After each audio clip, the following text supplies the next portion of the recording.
Hi everyone, Harry here to talk about a really long, painstaking investigative report in the New York Times Magazine about Jeffrey Epstein and his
Hi everyone, Harry here to talk about a really long, painstaking investigative report in the New York Times Magazine about Jeffrey Epstein and his death. And to cut to the chase, going through every little small and large detail, new stuff, old stuff. People who haven't been spoken to say their overall conclusion is Epstein's suicide was bona fide. He really did, in fact, commit suicide. Now, it would have been, and this is part of the article, really a very, very difficult homicide to have pulled off, given where the guards were and the camera. It's true that there were certain mistakes. It's true that the guards said they had done their rounds when they hadn't. But part of what the Times does is to actually go through how it would have had to work for somebody in the maybe 3-4 seconds that there's not coverage to have killed him, and how they would have had to slide by and not be in video, and that itself makes it seem very unlikely. So there. Hey, 80 candles, but you're still in the game. Walking in the spotlight, everybody knows your name. Gold on the stage, you never play it small. Every time you show up, you light up the hall. Trump go up, Trump don't drop, Trump non-stop. Some people cheer, some people just talk, but you always come back, you don't ever stop. Again in the game like it's built in your plan. Back on the top, yeah, that's who you are, man. Hey, Mr. Trump, still ready to jump, turning up the volume like $1 million pump. Life's a big stage and you never slump. You're still going strong like boom, champ, Trump, Trump, Trump. Feel that beat, stomp, stomp, stomp, stomp, stomp, stomp, stomp. Feel that beat, stomp, stomp, stomp, stomp, stomp, stomp, Trump, Trump. From towers to rallies, you built your way. Always got something bold to say. You twist the game like it's your own dance floor, and somehow the crowd just keeps asking for more. Trump, Trump, make the beat go jump. Trump, Trump, feel that rhythm thump. Money, power, lights go pump. Crowd goes wild when it's Trump, Trump, Trump. Yeah, they talk online, but you're still that guy. Perceived victory that Conclusion. It really is. program illustrates the three-step framework. Almost numbingly comprehensive. Mar-a-Lago, land of the free, where the minimum wage can't buy a cup of tea. Golden toilets, paper-thin walls. Listen closely, you can hear the silence call. It's a concrete jungle with a velvet glove, a place where nobody falls in love. I I saw a prince talking to a king. They were counting their money and all the things they go through. Mar-a-Lago. Is that, you know, as is often the case, Buy a cup of tea, golden. the spectacular conspiratorial conclusion that, in fact, he was somehow killed doesn't hold up, and the suicide is much more likely. Part of what they do is uncover certain conduct, including notes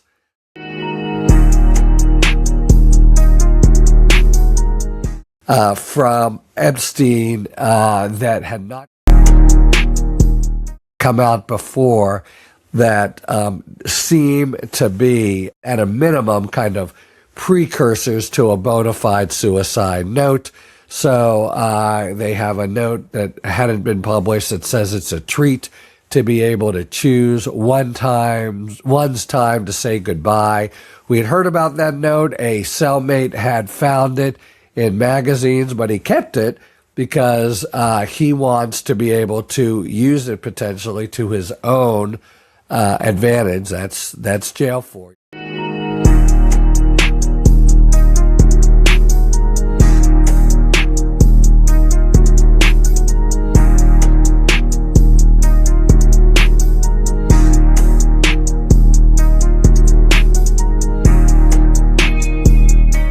Everybody's always looking for some kind of leg up, and so he Corruption is it to his lawyer, and they want to try to use it somehow is all that we ever see.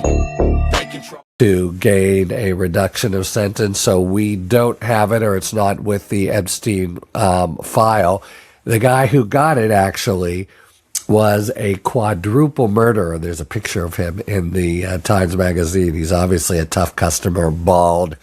His name is Nicholas Tartaglione, and supposedly they put him in there because people with the worst charges have the most to lose by acting up. And even though it seemed like Epstein, this, basically small guy in the MCC, in the world of the actual prison, would be super intimidated by this guy, and he right away, first thing he did was call the guards.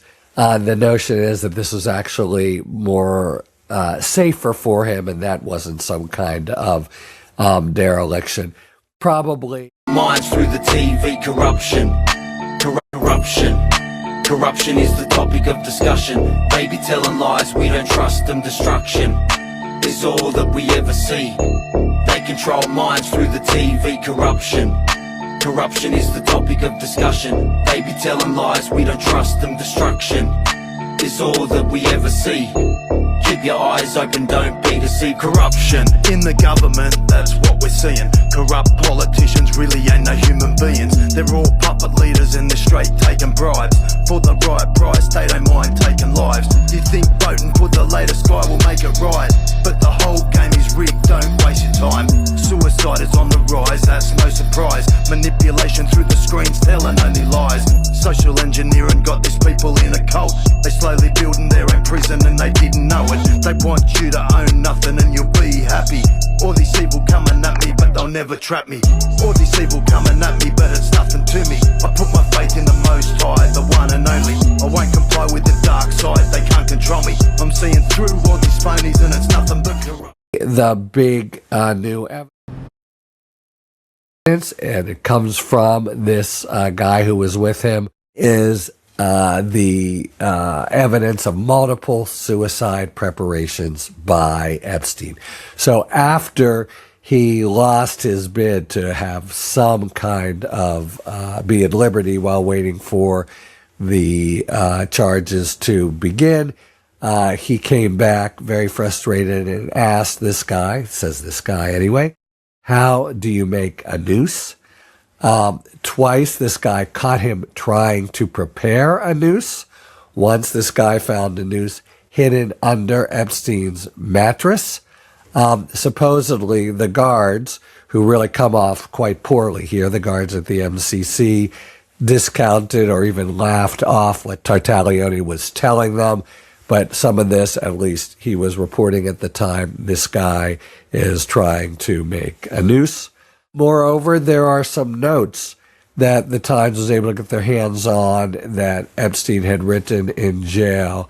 And the sort of big one is only pain to me and others in the future. And in other words, they're consistent with a guy who has given up hope, is convinced he would never leave prison.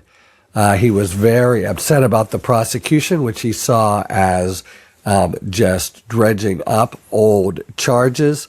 But when he first, they have him first being arrested, coming in on a private plane, about to meet with someone, and all of a sudden collared and saying, "Oh, is this about sex? Is this about underage girls?" And saying, "Oh, this is bad, this is bad, this is really bad."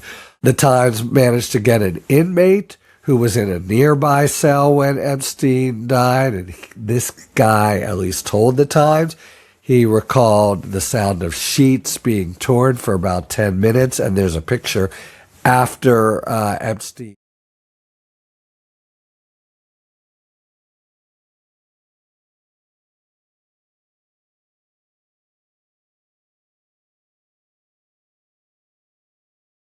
is found with a lot of sort of torn up bedlam orange sheets, and then there's the actual pieces that he used to hang himself, or so it would appear. And this guy also said, "I didn't hear a struggle. I didn't hear any indication that anyone else entered the cell. What I heard was consistent with Epstein tearing up the sheets using as a noose."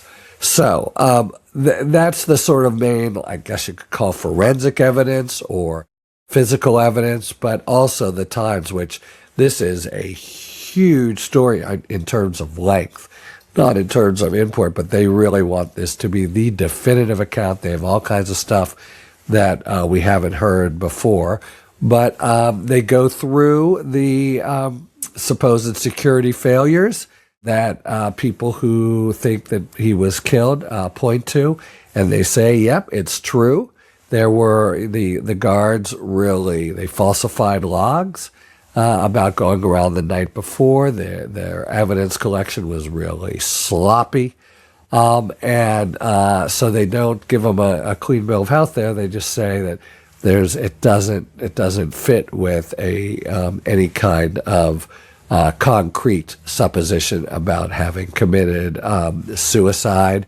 They talk about how really, really hard it would be to have killed Epstein, multiple lock barriers and physical keys that guards guarded with their lives. And this I can affirm, you really always have to make sure you've got your keys and they're safely guarded. You'd have to have known which cameras, and there was one that were malfunctioning, and you probably needed a conspiracy with a lot of other people. And then finally, there is the supposed controversy that his injuries, as found in the autopsy, were more of the sort that occur in homicide than suicide, the neck injuries. But they also appear, and they talk to different coroners, forensic doctors, and the like, and the very kinds that he had definitely can occur also in suicide, so that the injuries that he had do not really point strongly toward homicide over suicide. Other stuff, is very detailed, including all kinds of screw-ups by the authorities, especially that he was alone at all, which he never should have been. But basically, their conclusion, and it's a very, very comprehensive report, is that there's really much stronger evidence than was previously known. A, that he was suicidal. We've heard some reports that emphasized he was upbeat to some people, but there's really a lot of evidence that he was hopeless and suicidal. There's no persuasive evidence of murder, and so it appears to be, and this is probably as much as we're ever going to know, what it, in fact, looked like, a suicide on his part. And I found it pretty persuasive, the very hard, well, two things, both that he was suicidal before, and then, man, oh man, what it would have entailed, the kind of incredible luck, among other things, for a homicide to have succeeded here. Makes it seem quite improbable to the times, and I think it's a pretty persuasive account. Not by any means, we now know for sure, and everything's all done, and wipe your hands of it. But the, probably the verdict of history and the most we're ever going to get is this really looks to have been what people concluded it was at the time, 7 years ago, and that is a suicide by Epstein tearing up sheets to make a noose and hanging himself. Talk to you later. Thanks for watching Talking Feds. If you enjoyed this video, please remember to like and subscribe. And for a lot more content, all of my essays, ad-free podcasts, and weekly Ask Me Anything Q&A sessions, check out the Talking Feds Substack and please subscribe there as well. Talk to you later.